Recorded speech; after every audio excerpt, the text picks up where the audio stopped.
We are live. Hello. How's it going, everybody? This is awesome. We're going to see if we are live in the Facebook group. So we're going to give it a minute or so. I am watching it on my phone. Welcome to week number 2. We're very excited to jump in, but we are going to give it a minute.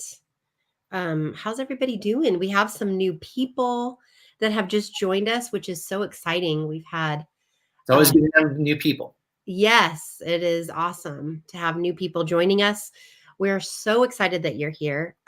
Still waiting to see if it is on. Let's see. I'm going to go out and go back in and see if that works. I know. I feel like every week is a journey and a experience in technology and seeing if it'll work and if it won't. And it's always fun. We are live. Living in uncertainty. Yep. So we are live. It is streaming in the Facebook group. And if you are watching this live with us, welcome. If you are watching this as a replay, welcome too. So we're just excited that you're here. This is a whole new thing for us. This 7 weeks of comfort. This is brand new to us this year. We just learned about it and thought, let's dive in and see what God kind of brings to us. And as he does, we're just sharing it with you. So we're happy to be here with you guys. Welcome to week number 2. So welcome. We've called this Restored in His Promise, 7 weeks of comfort. And we have seen, as we have been aligning with the calendar, with God's calendar, that God definitely does things in seasons and he has a rhythm. And it's an interesting thing because he seems to have 7-week rhythms. And so this is the 7 weeks. That are leading up to Rosh Hashanah, that are leading up to the new year. So what we are discovering is, as we are leaving the time of the saddest day on God's calendar, when God's people chose fear over him and the broken heart, this is a time that he chose to give comfort to them and helping them to prepare to step into a brand new year filled with possibility. So we're excited to be along that journey. And we want to remind you guys something that we'll probably say every week, that God's heart is always turned towards us, especially when we're in a season of waiting, hoping, and healing. And some of you might be in that time right now. So we are excited that you're here. And so these weeks are not just a segment of time. They're a sacred invitation, really. And it's from God to find solace and strength in his promises. He has incredible promises for us. And really, it's an opportunity to walk deeper into the wilderness with him and emerge more rooted in his love. That is always our goal. So we're entering into this 2nd week, and we wanted to remind you that we are in a sacred time and space. And it's a time that God sets apart to heal these places in our heart and to restore our hope. That's why we call this restoring in his promises, restoring that hope. So I love this because it's not just a time to look back at what has been lost, like the way that the Israelites did. They were looking back and they were so fearful and they didn't want to move forward. But it's about looking forward to the story that God is still writing of your life and in your life, whatever season that you're in right now. It's a beautiful thing. So we called this week, the 2nd week, we called this week From Morning to Morning. And of course, it's MOURNING. So it's of morning to morning, because it illustrates this idea of bringing our broken hearts, our wounds, anything that keeps us from feeling God's comfort, into the experience of a new morning, a brand new day, something that is filled with possibility. And so we know that that's not just an empty thing. We don't want to just fake it till you make it. That is not what we're about at all. But we know that our journey is not just about discovering a new ritual or a new routine. But what we want to do is learn how to engage in a daily rhythm that draws us closer to God. That is our goal. Yeah, I like that. And hopefully, from last week, we talked about this idea that actually God set up from the very beginning of creation that the day begins in the evening. And of course, that's not how we tend to celebrate things, which is sort of interesting. That's a whole other whole other conversation. But the idea is to really begin at sundown and start centering yourself in the presence of God, to literally rest in Him, like not just our physical bodies, but spiritually and emotionally, just rest in Him. And so for those first precious few hours, He's desiring us to sleep and to trust in Him. And then as we wake, the idea is to just have your journal nearby and read aloud your morning manifesto. And that's this declaration that we are working in partnership with God to align with His will, and declare beliefs, principles, intentions that are in that alignment. Yeah. Then, we take a moment to really enter into a dialogue with God. And I like that rather than saying prayer, because prayer, even not that prayer is bad, but it just, even that has this connotation of religiosity, and everything that we do, we want to focus on the relationship of it, right? The intimacy of connection. It's not this ritual that we habitually practice. This is part of our life. It's part of what we do. It's part of who we are, right? And so this is a practice of sharing our heart with Him, sharing our questions, maybe even our anger, and then really trying to set aside our hearts in a posture of being able to listen to Him and hear what He has to say. And we've said this many, many times, but it's worth saying because there are so many Christians out there that think it's weird that God would talk to you. And the only thing I can think of to counter that is I think it's weird that He doesn't. Remember, the Bible is not a book of exceptions. It's a book of possibilities, right? And so all we're trying to do is we're constantly trying to work in partnership with God, in connection with Him, to see the possibilities of the day and what they hold. And so we've already started seeing incredible breakthroughs, and we've already begun hearing some stories about how God is meeting you in these moments and how His voice is bringing peace and direction to your heart. It's so incredible because that's what we truly desire, is to hear His voice and feel His guidance in our lives. Absolutely. So this week, our focus is going to deepen a little. What we love about this idea of 7 weeks is that each week will build. Yeah. So keep doing what you've been doing, and we're going to add in something to what we've been doing. So we want to continue to align our hearts and minds with God's vision, listening for His voice more keenly really than ever before, so that we hear Him. It's a practice, right? So as we speak our words of our manifesto, we're setting the intention, like Dan was saying, and we're focusing on the possibilities of who we are and what we're stepping into. It's amazing when you hear God is going to give you things that you hadn't even thought of, and the possibilities. But we want to really, this is a big but. This is not a power of positive thinking thing or a practice of manifesting our desires. This is definitely not that. It's aligning ourselves with God's vision and what He is revealing in our lives. I love this. God calls things that are not as though they are all the time.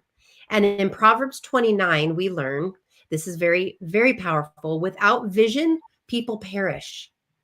And I love this, the Message version of this. It says, if people can't see what God is doing, they stumble all over themselves. But when they attend to what He reveals, they are most blessed.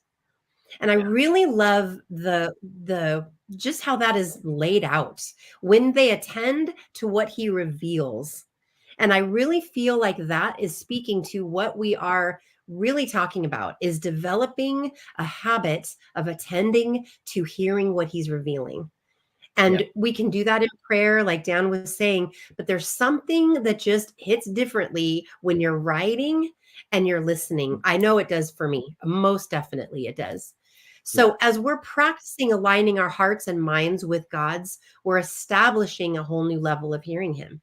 And like we were saying before, it's like practicing Sabbath each week to practice practice relying on him, this is another way of practicing because it's a skill that we're learning. Yeah. And I think that's a good way of looking at it because it'll give you guys a little bit of grace for yourself, right? This isn't, and in many ways, it's not something we're ever going to master because we can always get closer to God, right? We can always be more intimate with him. It's not like we're ever going to run out of God. It's not like we ever get to the end of him, right? Yeah. He's eternal. So I just want to encourage you with that. This isn't about achieving this certain metric or objective. This is about implementing these things in partnership with God to experience whatever he reveals over time, right? And I think too, it's important to remember that if we're really going to hear God's voice, we really need to make it a practice of inviting him into our deepest wounds, right? And this week we're gonna kind of move into the next level of this process. The Bible is reminding us continually to meditate on the Lord's precepts, to fill our minds with gratitude. And the feasts and the festivals that God commands are sort of these appointed times. They are scheduled opportunities to remember these great things, to celebrate them, to commemorate them, to take God's joy in them, right? And so the Inspired Life Manifesto is helping to clarify who we are, right, according to God, and where we are headed according to God. And so this week, we're going to focus on some tools that will help you get there. Remember, these are just tools. They aren't sort of like powerful unto themselves. These are just tools, right? God is always the objective. God is always the destination. He's always where we're striving to go. And so this week, what we want to do is we want to create a safe haven in your mind, right? A place you love, right? A sweet memory, something that reminds you of the goodness of God, right? And you remember that because God is the one that gave you that incredible memory, that incredible moment. He was the author of it. So by creating a safe haven in our mind, we're really creating a place where we can connect with God, where we can find a place of peace with him that we can return to whenever we need it. Yeah, it's so important. And if you have ever found yourself in a state of fight, flight, or freeze, right, or fawn, yeah, too, yeah, which I think we can all relate, that we have, along our lifetime of surviving, we've figured out ways to do that. And sometimes they include that when we're triggered by something, our body overrides, we go into that state. And if you've ever kind of done that or done any work around that, you realize that a safe environment is essential to healing. And it's really so foundational to what we love about grief recovery is it's all about creating a safe environment. Mm-hmm. So it's an interesting thing that I've learned about our minds is they don't distinguish between what is happening now and something that's already happened. So if it's something that you're focusing on, your mind can really plug in and feel like this is now. So in other words, if you think about something, if you meditate on it, if you close your eyes and you create a place, and it could be a memory, like Dan was saying, it could be like mine is a memory. It's a place that I didn't spend a lot of time there, honestly, but I've kind of created this place in my mind. But it's a place where you can retreat to in your mind to find peace and shalom, like we say. And for me, mine is a cliff. It's a tall cliff overlooking the ocean. And it's really along the West Coast, actually. And it's somewhere between Big Sur and Carmel on that cliff. And there's just like, it's high up and it's road, but it's a very large grassy area that overlooks. And when I'm standing there, I can literally in my mind picture the cool breeze. I can smell the ocean. I can hear the seagulls.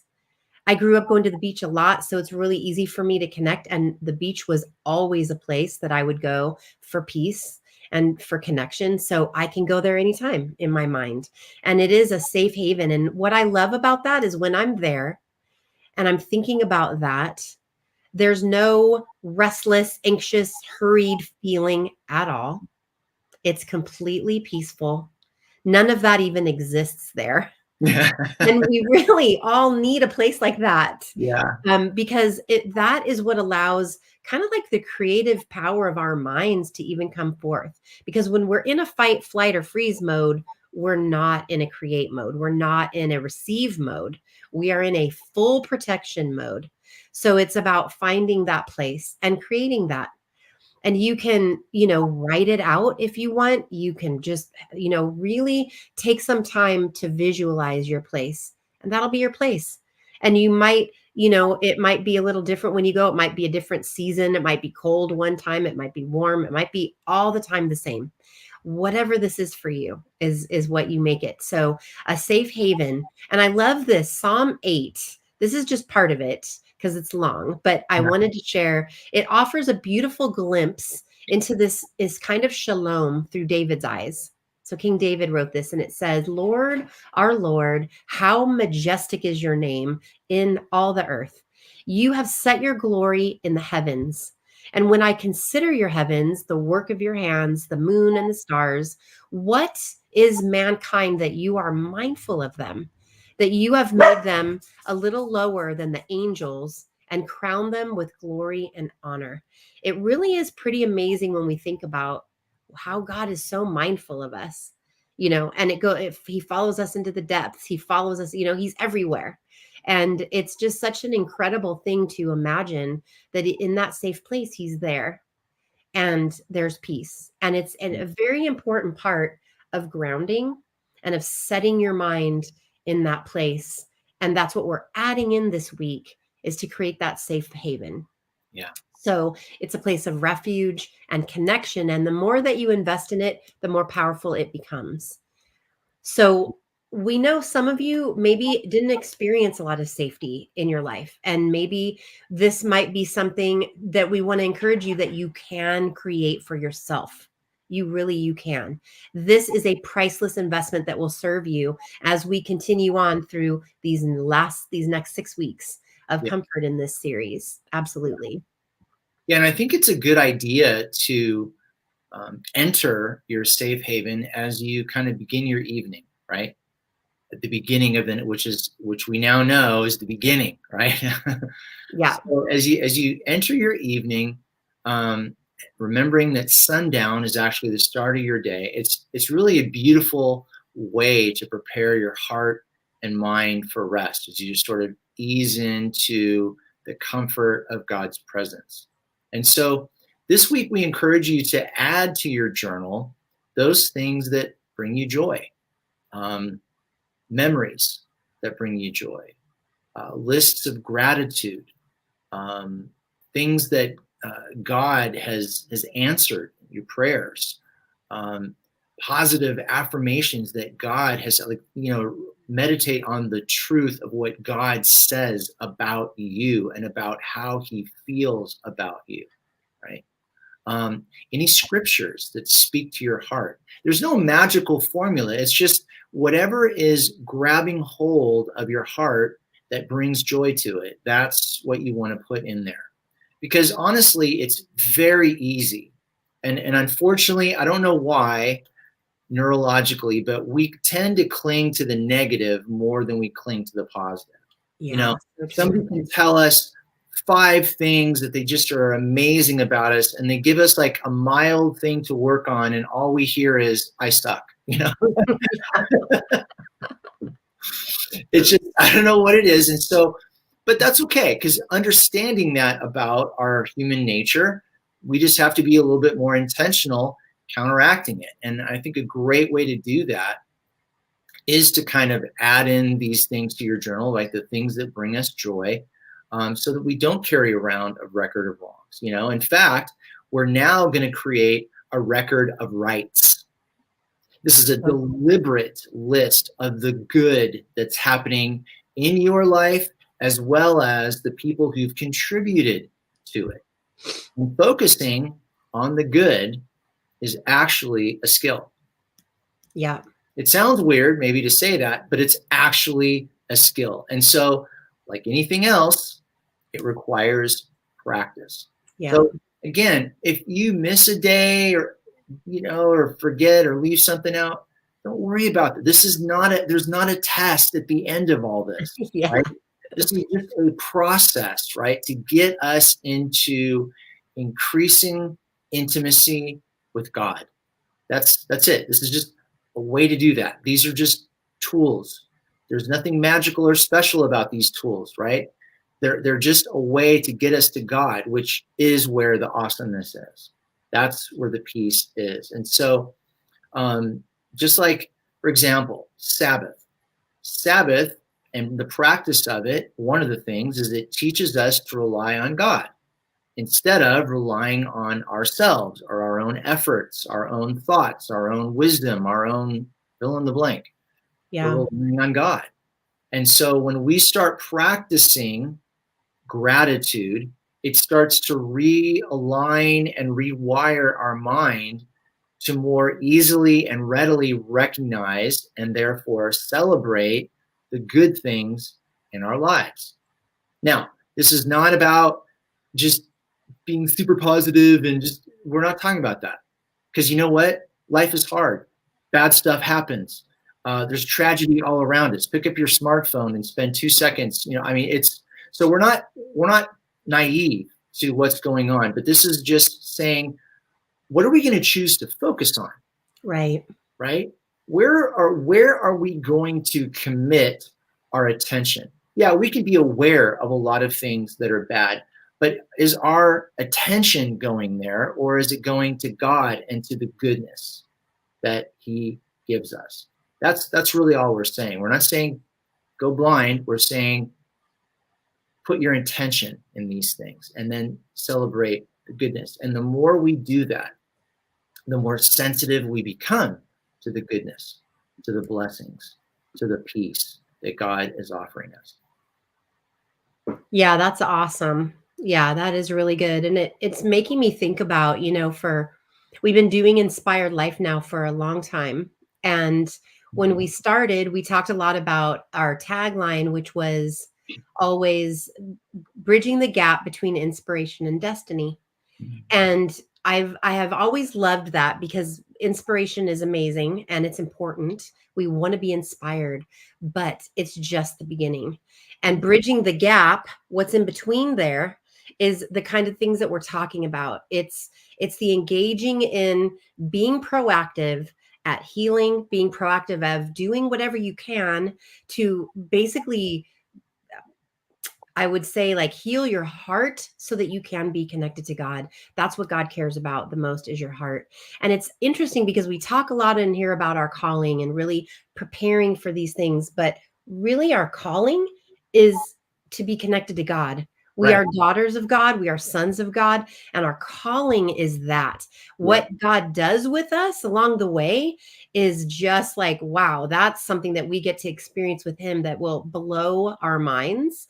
And as we step fully into whatever we can do to connect to Him is really what our calling is. So we are excited to be in the gap with you, bridging that gap. We're in that gap. And that's where we love. That's where we love to be, because we feel like we live our life really leaning in to be able to do that. And we love walking alongside other people to do that as well, especially with the things that we feel like God has equipped us with. So it's very, very cool.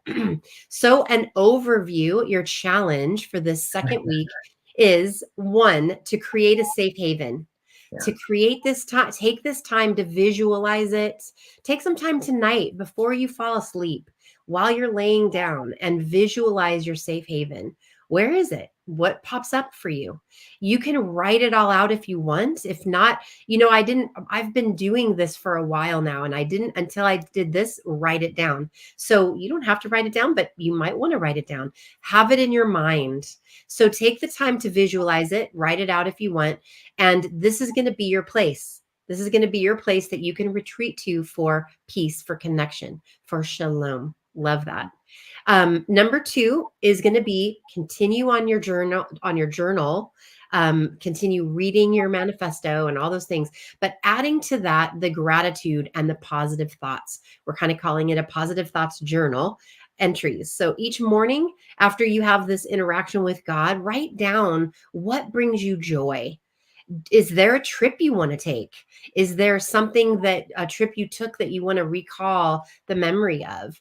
Remember that this is a skill that is strengthened through practice. Yeah. So, I've done gratitude journals before where I've kind of tried to every day I'm going to write 3 things that I'm grateful for, and I usually start off and do it like for 2 days and then I forget. And so I'm keeping this journal by my bed so that in the morning I can do it. This doesn't have to be an hour. It can Right. be, but if you can take the Right. time, Yeah. wake up Yeah. earlier, do what you can to make this a rhythm in your life. Yeah. So we That's are what it's about. excited. Yes, exactly. And so we are excited to hear. We love when you share with us the breakthroughs and the insights that you're getting. Share this with friends if you know. We are so appreciative because a lot of people have been sharing this with friends, and we've had, like we said, I think in the last couple of weeks, we've had probably 10 or 12 people add in, which has been awesome. So this is a place where people can come for a safe place to dig into these things. So we can't wait to hear how God is meeting you in these sacred spaces and moments as we are preparing for Rosh Hashanah in 6 weeks, which is crazy to think that it's only 6 weeks away. It's coming up. It is coming up, and it'll be a brand new year, you guys. We're moving into 5785. That's crazy. Wow. And we want to be grounded over these next few months as things are like Dan said, there's a lot out there. So we have to choose what we're going to focus on and what we really want to be hearing God's voice in this time. So we thank you so much for being with us tonight and in this journey of the 7 weeks of comfort. You can watch this here. You can watch it on our YouTube, and you can also check it out in our app that you can download. I will put the links below we have an app. If you're Apple or Google, you can watch it there as well. The video will be up probably in about an hour or so once it all gets rendered. But we so appreciate you guys. We want to wish you a great week. We look forward to interacting in the group. And if you are part of our Inspired Life membership, we will be meeting tomorrow night for our monthly coaching call. And if you're not and you want to learn about it, DM us, reach out. We'd love to share with you about the Inspired Life membership and where we go deeper and we have incredible coaching times. So for now, we could say good night. Anything else you want to add, Dan? No, just have a great week, y'all, and much shalom. Definitely. Shalom, friends. Bye.